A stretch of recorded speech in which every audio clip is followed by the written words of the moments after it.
माझ्या छोट्या मित्रमैत्रिणींनो, महिला प्रबोधन मंडळाच्या संस्कार कवच या मालिकेत आज सुषमाजी मुलमुले तुमच्यासाठी श्रीरामकथेचा 15वा भाग घेऊन आली आहे. 14व्या भागात मी तुम्हाला सांगितलं की राम, लक्ष्मण आणि सीता चित्रकूट पर्वतावरून निघाले आणि मार्गामध्ये अनेक ऋषीमुनींच्या आश्रमांना भेटी देत विराधासारख्या महाभयंकर राक्षसांचा नाश करीत दंडकारण्यात पंचवटीला येऊन पोचले. आणि तिथे त्यांना जटायू नावाचा एक विशालकाय म्हणजे खूप मोठ्या आकाराचा असा गरुड पक्षी भेटला. आता पुढे काय झालं ते सांगते. निसर्गरम्य अशा पंचवटीमध्ये आल्यावर लक्ष्मणांनी त्या ठिकाणी एक अतिशय सुरेख अशी पर्णकुटी बांधली आणि ते तिघही जण तिथे अगदी आनंदाने राहायला लागले. त्याच वनामध्ये शूर्पणखा नावाची एक महाभयंकर आणि अतिशय कुरूप अशी राक्षसी राहत होती. तिच्याबरोबर खर आणि दूषण नावाचे तिचे 2 चुलत भाऊ देखील राहत होते. एकदा अशीच वनात फिरत असताना शूर्पणखेला राम दिसला. तरुण, सुंदर आणि बलवान असा तो राम पाहता क्षणीच तिला खूप आवडला. त्याच्याशी आपण लग्न करावं अशी इच्छा तिच्या मनात निर्माण झाली.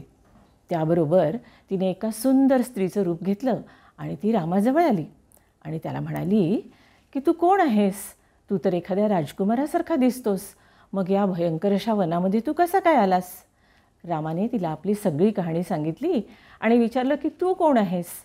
तेव्हा ती म्हणाली की मी शूर्पणखा आहे, लंकेचा राजा, राक्षसांचा राजा रावण याची मी बहीण आहे आणि हे दंडकारण्य माझं आहे. पुढे ती त्याला म्हणाली की पण मला तू खूप आवडला आहेस, त्यामुळे मला तुझ्याशी लग्न करायचं आहे. ही सुंदर स्त्रीचं रूप घेतलेली एक मायावी राक्षसी आहे हे रामाने लगेच ओळखलं आणि तो हसून तिला म्हणाला की अगं, माझं लग्न तर झालेलं आहे आणि माझी ही पत्नी सीता मला खूप आवडते देखील. पण तू असं कर, माझा हा भाऊ आहे ना लक्ष्मण, हा सुद्धा माझ्यासारखाच तरुण, सुंदर आणि बलवान आहे आणि त्याचं लग्नसुद्धा झालेलं नाही आहे. त्याच्यामुळे माझ्यापेक्षा तू त्यालाच जाऊन लग्नासाठी मागणी घाल. हे ऐकून शूर्पणखा लगेच लक्ष्मणाकडे गेली आणि माझ्याशी लग्न कर असं त्याला सारखं म्हणू लागली. लक्ष्मणाला तिची थट्टा करण्याची लहर आली. तो तिला म्हणाला की अगं शूर्पणखे, तू एक राजकुमारी आहेस आणि मी तर माझ्या या मोठ्या भावाचा एक साधा सेवक आहे. माझ्याशी जर तू लग्न केलंस तर माझ्याबरोबर तू सुद्धा या दोघांची दासी म्हणजे नोकर होशील. त्यापेक्षा तू रामाशीच लग्न करणं योग्य राहील. लक्ष्मण आपली गंमत करतो आहे हे शूर्पणखेला काही कळलं नाही. ती पुन्हा रामाकडे आली आणि म्हणाली, अरे रामा, या तुझ्या कुरूप बायकोमुळे तू माझ्याशी लग्नाला नाही म्हणतो आहेस ना? थांब, मी तिला आता खाऊनच टाकते, म्हणजे मग तू माझ्याशी लग्न करायला मोकळा होशील. असं म्हणून ती सीतेच्या अंगावर धावून गेली.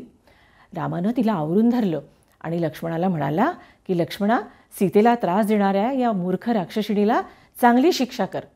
लक्ष्मण देखील चिडलेलाच होता. त्याने ताबडतोब आपली तलवार काढली आणि त्या शूर्पणखेचं नाक आणि तिचे दोन्ही कान तलवारीने कापून टाकले. त्याबरोबर शूर्पणखा आपल्या मूळ रूपात आली आणि रक्तबंबाळ अवस्थेत जोरजोरानं आरडत ओरडत जंगलामध्ये पळून गेली.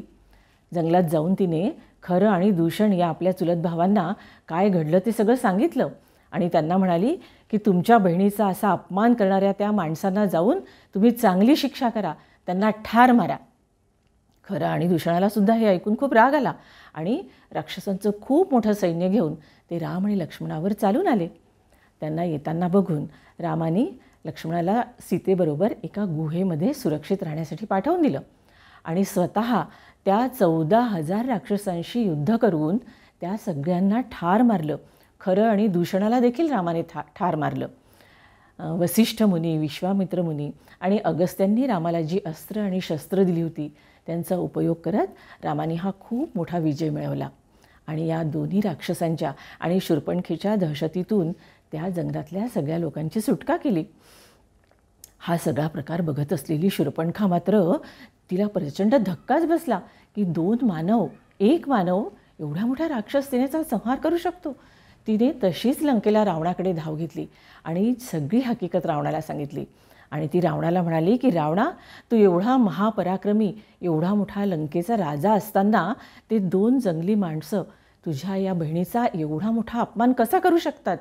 त्यांची अशी हिंमत तरी कशी झाली? तुझ्या एवढ्या मोठ्या राक्षस सेनेला ठार मारण्याची त्यांची हिंमत कशी झाली? तू त्यांचा ताबडतोब जाऊन सूड घेतला पाहिजेस, पण तू तर शांत बसून आहेस, धिक्कार आहे तुझा, छी छी, असं म्हणून ती रावणाला बरंच काही टाकून बोलली. हे सगळं ऐकून रावण खवळला, पण त्याच्या मंत्र्यांनी त्याला समजावून सांगितलं की हा राम चांगलाच पराक्रमी दिसतो, चांगला शूर दिसतो, त्याच्याशी लढाई करून त्याला जिंकणं आम्हाला कठीण दिसतं. त्यामुळे रामाला अद्दल घडवण्यासाठी दुसरं काय करता येईल याचा तू विचार कर. मग आता रामाला अद्दल घडवायला काय करता येईल याचा रावण विचार करू लागला. शूर्पणखीने त्याच्यासमोर सीतेच्या सौंदर्याची खूप स्तुती केली होती, खूप वर्णनं केली होती. दुष्ट रावणाने याआधीसुद्धा अनेक सुंदर स्त्रिया पळवून आणल्या होत्या आणि जबरदस्तीने त्यांच्या इच्छेविरुद्ध त्यांच्याशी लग्न लावली होती. सीतेलासुद्धा पळवून आणावं आणि आपली राणी करावं, तिच्याशी लग्न करावं अशी इच्छा त्याच्या मनात निर्माण झाली. आणि मग त्याला आठवण झाली मारीच नावाच्या राक्षसाची. या मारीच नावाच्या राक्षसाला त्याच्या मनात येईल ते रूप धारण करता येत असे. रामाने ताबडतोब त्याला आपल्या महालामध्ये बोलावून घेतलं. याच्यानंतर मारीचाला सोबत घेऊन रामाने सीतेला पळवून आणण्यासाठी काय केलं हे मी तुम्हाला पुढच्या भागात सांगेन बरं का. पण मला तुम्ही सांगा की हे श्रीरामकथेचे सगळे भाग तुम्ही लोक बघता की नाही आणि तुम्हाला ते आवडतात की नाही. तुम्हाला ते आवडतात की नाही हे मला कसं बरं कळणार. त्यामुळे ह्या भागांना तुम्ही लाईक करा, त्यांच्यावर कमेंट्स करा, त्यांना शेअर करा.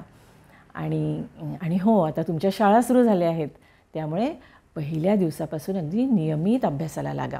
पावसाळा सुरू झाला आहे, उगाचच पावसात भिजू नका, बाहेरचे उघड्यावरचे पदार्थ खाऊ नका आणि आपल्या तब्येतीला जपत राहा.